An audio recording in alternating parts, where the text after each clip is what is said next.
What if the next American Revolution isn't about breaking apart, but breaking away north?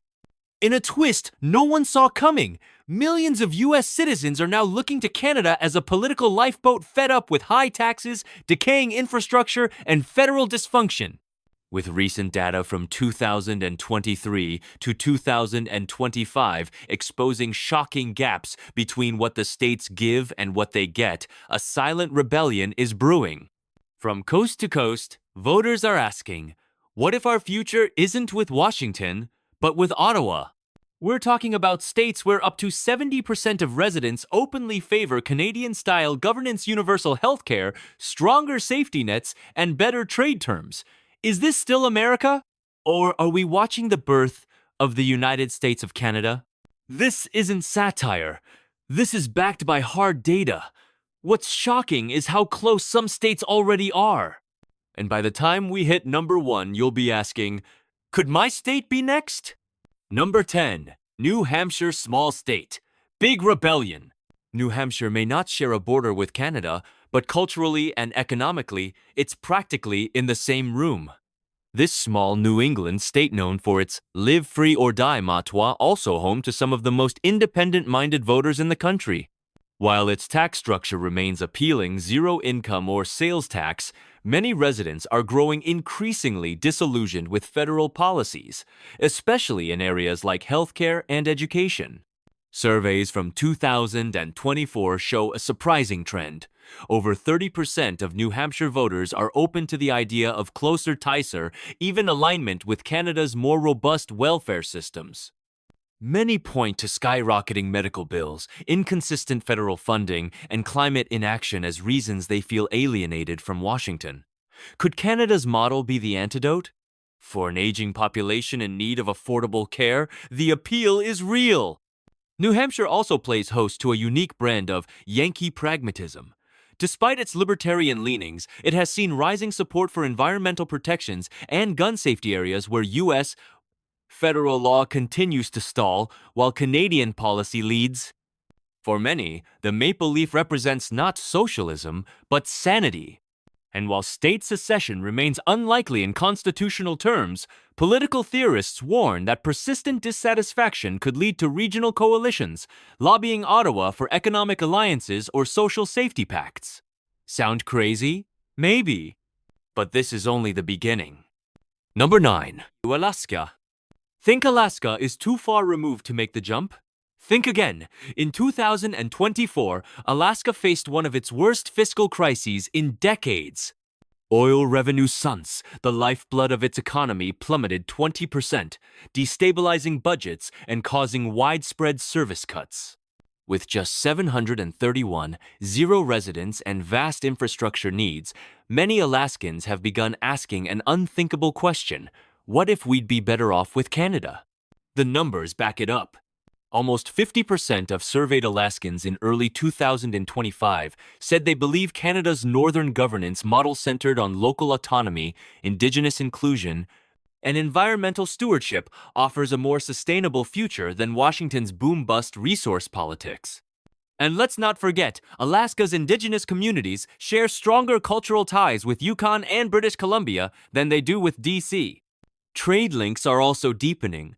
Cross-border partnerships in renewable energy and fisheries have blossomed, making Canadian economic alignment more of a practical conversation than a theoretical one.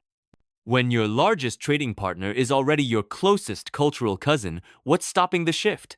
Alaska has always seen itself as an outsider in the American identity. But with climate pressure, resource instability, and growing isolation from federal priorities, it may be closer to its northern neighbor geographically and ideologically than anyone in Washington dares admit. Number 8. Michigan. Michigan was once the industrial engine of America, but by 2025, it's a state struggling to redefine itself. Manufacturing jobs have dropped 15% since 2023, driven by automation, trade imbalances, and poor federal reinvestment. In places like Detroit and Flint, frustration is boiling over and many are looking across the Detroit River at Windsor, Ontario, and wondering, why does it feel like Canada is doing better with our former glory? Here's where it gets wild. The Detroit-Windsor corridor is now the busiest commercial land crossing in North America, moving over $400 million in trade daily. That's not just synergy, that's dependence. And, according to regional polls, nearly 35% of residents near the border support the idea of deeper integration with Canada, citing more stable governance and stronger worker protections. Healthcare is another flashpoint. Michiganders pay among the highest insurance premiums in the Midwest, yet receive some of the lowest quality care for what they spend. Many now look enviously at Ontario's universal system and wonder, why are we still tolerating this broken model?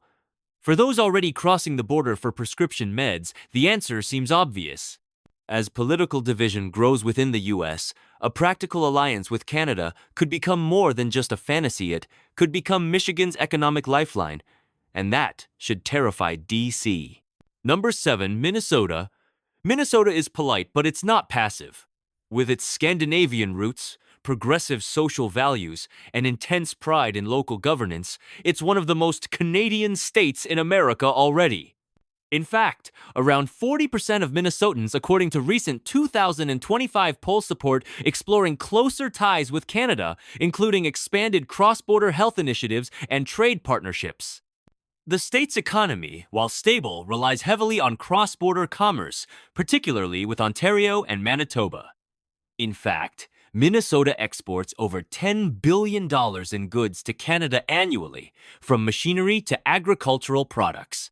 With federal trade disputes disrupting this flow, many Minnesotans see a closer political bond with Canada as a logical next step. There's also a cultural undercurrent. Minnesotans, like Canadians, value community infrastructure, public transit, environmental protection, and equity in education. Many now view U.S. federal policies as not only out of sync but actively regressive. For a generation raised on cooperative values, Ottawa's style of governance resonates more than the chaos in Congress. Could Minnesota ever officially defect? Not likely, but support for a Great Lakes Compact tied to Canadian frameworks is growing louder. And when even the land of 10 lakes is eyeing the maple leaf, you know something's shifting. Number 6, Maine. Maine isn't just geographically close to Canada, it's culturally and economically intertwined with the Canadian Maritimes. With a population of about 1.3 million, this rural coastal state has long relied on cross-border tourism, fisheries, and shared heritage with provinces like New Brunswick and Nova Scotia. In 2025, those ties are no longer just nostalgic, they're political. Recent surveys show a stunning statistic: up to 70% of Mainers support the idea of realignment, with Canada citing universal healthcare, fairer taxation, and stronger environmental regulations as key reasons. That's not just dissatisfaction, that's a warning shot to Washington. Healthcare access in rural Maine has declined sharply since 2022, with more than 20% of residents living in areas officially designated as medical deserts. Meanwhile, Canadian provinces across the border offer more accessible care for less money. Mainers are already crossing the border for services, so why not just be on the other side? Maine's economic future may depend more on Halifax than Hartford. And if public sentiment keeps moving in this direction, Washington may soon realize that America's northeastern flank is no longer as loyal as it once assumed. Number 5, Washington. Washington State isn't just liberal, it's ideologically Canadian. With its deep environmental commitment, emphasis on public welfare, and progressive urban centers like Seattle, Washington's political DNA often looks more like Vancouver's than DC's. And the data proves it. A 2025 Pew study found that 43% of Washingtonians believe Canada's policies are more in line with their values than the federal government's. The state's economic engine is already tied to Canada. Trade with British Columbia reached $27 billion in 2024, largely fueled by clean energy, forestry, and tech. And with the U.S. federal government slashing climate budgets, Washington's green initiatives like its $6.2 billion investment in wind and hydro grids increasingly align with Canadian priorities. Could that alignment turn political? There's more. Public health remains a flashpoint. Washington ranks high for progressive health goals, but still suffers under the weight of America's fractured insurance model. Residents often cite British Columbia's public care system as a functional alternative, and when your next-door neighbor is doing it better, people start asking hard questions. Many in Washington don't want to leave the U.S., but growing frustration with federal inertia is driving calls for a Pacific Cascadia-Zonia semi-autonomous bloc spanning Washington, Oregon, and B.C. It's not rebellion, it's evolution. And it's gaining steam. Number 4, Vermont. Vermont is tiny, but don't underestimate it. With fewer than 650 residents, it's long flirted with secession dating back to the early 2000s. But in 2025, the fantasy is inching toward reality. A new push by the Second Vermont Republic movement revived in early 2024 has drawn national attention, especially after state polling showed that 38% of Vermonters would support joining Canada if given the option. Why? Healthcare, education, infrastructure. Vermonters increasingly compare their situation with Quebec and find Washington lacking. One mother interviewed in Montpelier said, "I pay double what my sister in Montreal pays for childcare, and she gets healthcare included." That's not just anecdotal, it's systemic failure. Vermont's energy policies, farm subsidies, and small-scale economic priorities already echo Canada's social market framework, and as U.S. politics become more volatile, the idea of a calmer, colder, more predictable partner to the north grows in appeal. Canada doesn't just look better, it looks rational. There's also cross-border family and cultural connection. French heritage still pulses through Vermont's north, and many already speak both English and French. As Ottawa opens its arms wider to foreign alliances, Vermont could be the first serious candidate to cross the line peacefully, politely, and with purpose. Number 3, Oregon. Oregon is angry, and not just at D.C., but at its own internal divisions. Portland liberals want stronger environmental laws, universal health care, and decriminalization reforms. Rural Oregonians, meanwhile, flirt with joining Idaho. But here's the twist. Both sides are fed up with the federal government, and a growing number see Canada as a better ideological fit than Washington, D.C. Oregon's inclusion in the Cascadia separatist fantasy isn't new, but by 2025, it's turning from fantasy into political fire. Polls show nearly 50% of Portlanders would support closer political integration with Canada, particularly if it meant better health care, environmental protections, and climate resilience. The state's green energy revolution, fueled by hydroelectric expansion and carbon neutrality goals, mirrors Canada's strategy almost identically. And its cannabis industry, social housing movements, and education systems are increasingly modeled after British Columbia and Alberta. When DC stalls on climate while British Columbia thrives, it's no wonder Oregonians ask, why are we shackled to policies we didn't vote for? Canada doesn't just offer better governance, it offers cohesion. And in a divided America, that's starting to look like a miracle. Number 2, Illinois. Illinois might seem like an odd pick, but its economic realignment is already happening. The Chicagoland area alone trades over $35 billion annually with Canadian partners. And as the Midwest bleeds manufacturing jobs, and D.C. dithers on tariffs, Illinois is turning its eyes to Canada's more stable economic strategy. Healthcare continues to dominate the debate.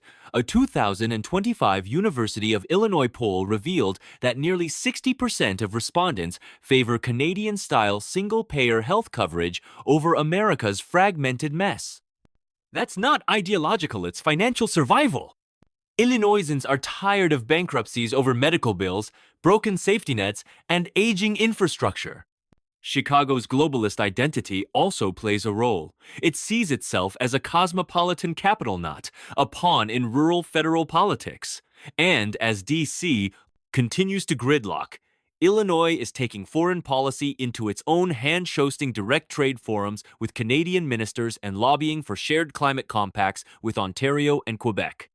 Illinois doesn't want to secede, but it wants something more stable. If that means leaning north to protect its future, expect the Prairie State to pick pragmatism over patriotism. Number 1, California. California has always seen itself as a nation within a nation. Now, it's acting like one. With a GDP of $4.2 trillion that's larger than the UK's California, doesn't need the US. It's choosing to remain out of convenience. But as Washington dysfunction deepens, climate threats intensify, and wealth inequality spirals, millions of Californians are asking the unthinkable. What if we turn to Canada? The numbers are jaw-dropping. In 2025, a UC Berkeley poll showed that 42% of Californians aged 18-34 would support secession from the US if they could rejoin as part of a new Canadian-aligned Western Bloc. That's nearly 8 million Pio-Plenat radicals, but rational young adults disillusioned with America's political failure. From single-payer healthcare bills stalled in Sacramento to immigration clashes with federal agents, California is already functioning like a rogue state. Its alliances with Vancouver, Toronto, and Montreal on tech regulation, climate policy, and clean energy are deeper than most realize. And don't forget, California now imports more goods from Canada than from any other country. Canada represents calm, rational governance. California represents innovation and ambition. Together, they'd form the world's most progressive power bloc. Is it far-fetched? Maybe. But so was Brexit.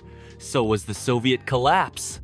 And so is the idea that the US can hold forever without real reform. Let's not sugarcoat it, America is cracking. From rising authoritarianism to healthcare collapse, political violence to economic polarization, many states are asking if the United States still holds true. And as Canada continues rising on the world stage offering stability, global respect, and real policy leaderships, gravitational pull is becoming undeniable. What we're witnessing isn't treason, it's transition, a slow, simmering rebellion not of guns but of ideas. These 10 states aren't waving white flags, they're waving blueprints. They're not quitting America, they're outgrowing it. So the real question isn't whether states will try to switch allegiance to Canada, it's when Washington finally notices, will it be too late?